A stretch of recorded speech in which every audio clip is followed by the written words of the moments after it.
All right, now we're going to talk about more specifically the electromagnetic spectrum and part of what we mean, why we use the word spectrum when we use it. So we're going to look at this diagram specifically, which may look familiar because it's from your reference tables.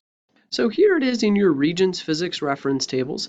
It's on page 2, right in the beginning, and it's very similar to one that was in the Earth Science reference tables, but a lot more detailed. And we'll go through a lot of the details that we can see on it.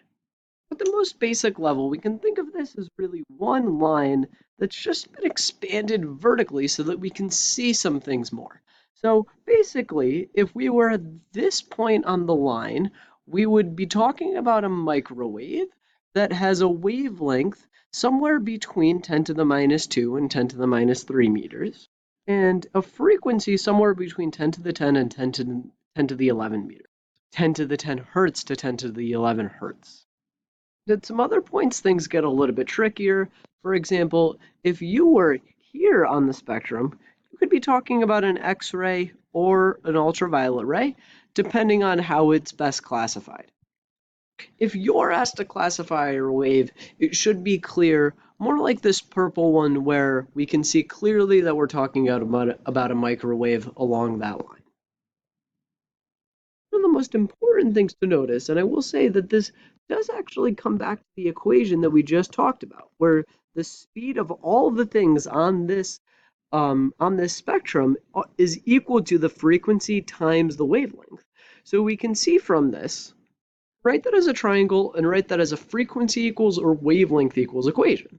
And one thing we notice when we do that up here is if we have frequency, then wavelength is on the denominator. And if we're looking for wavelength, frequency is on the denominator. So this indicates that there's an inverse relationship between these two things.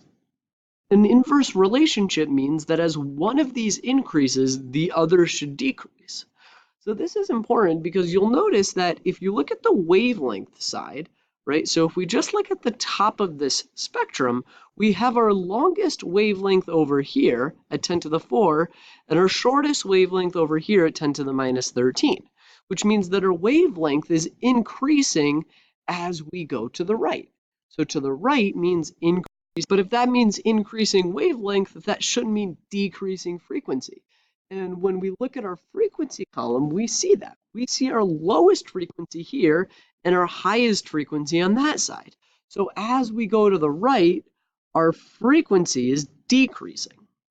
Something else you might notice is this visible light section represents a really tight range of frequencies. So it's a very small section on the regular scale, but it's so important that they've blown it up, and they've done that only on the frequency side.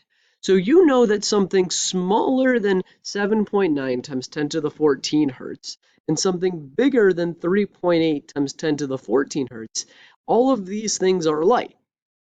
So if you're trying to figure out if something is light and its frequency is in the power of 10 to the 14, you can't be sure until you know that specific frequency. So if you are close to light, you need to find the frequency to find out if it actually is light. And once you know it's light, you can use that information to find the color, right? The specific frequency, you can find the specific color. So if we have a light with a wavelength of 5.2 times 10 to the negative 7 meters in a vacuum, right? So we have a wavelength. We're going to need to find the frequency of that in order to figure out if it's light. Now, because it's light, we can use the speed of light in a vacuum. We can make the same triangle because it's the same triangle equation we've used many times. And I got 5.7 times 10 to the 14 hertz. And then I can look for that on my electromagnetic spectrum chart. To be somewhere here, which means what kind of light am I dealing with? Well, I'm talking about green light because this is green up there. I can go the other way. If you give me a frequency, I can find the wavelength.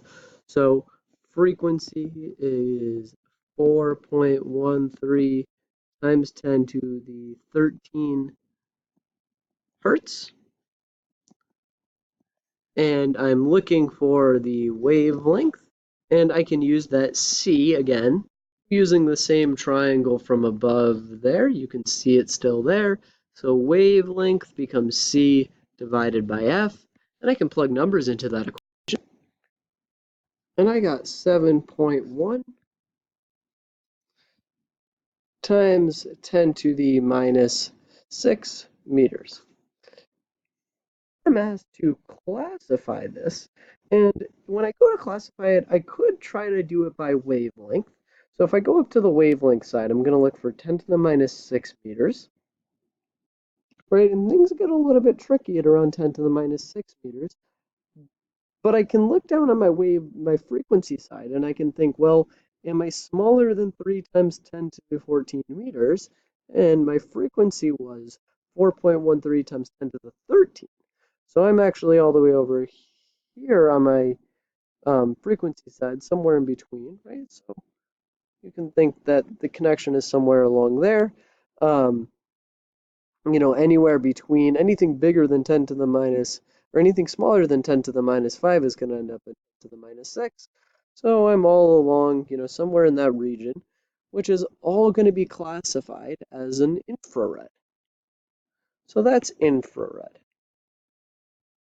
So there's a lot of practice on determining frequencies and using that electromagnetic spectrum chart that I left for you. Thank you for tuning in again.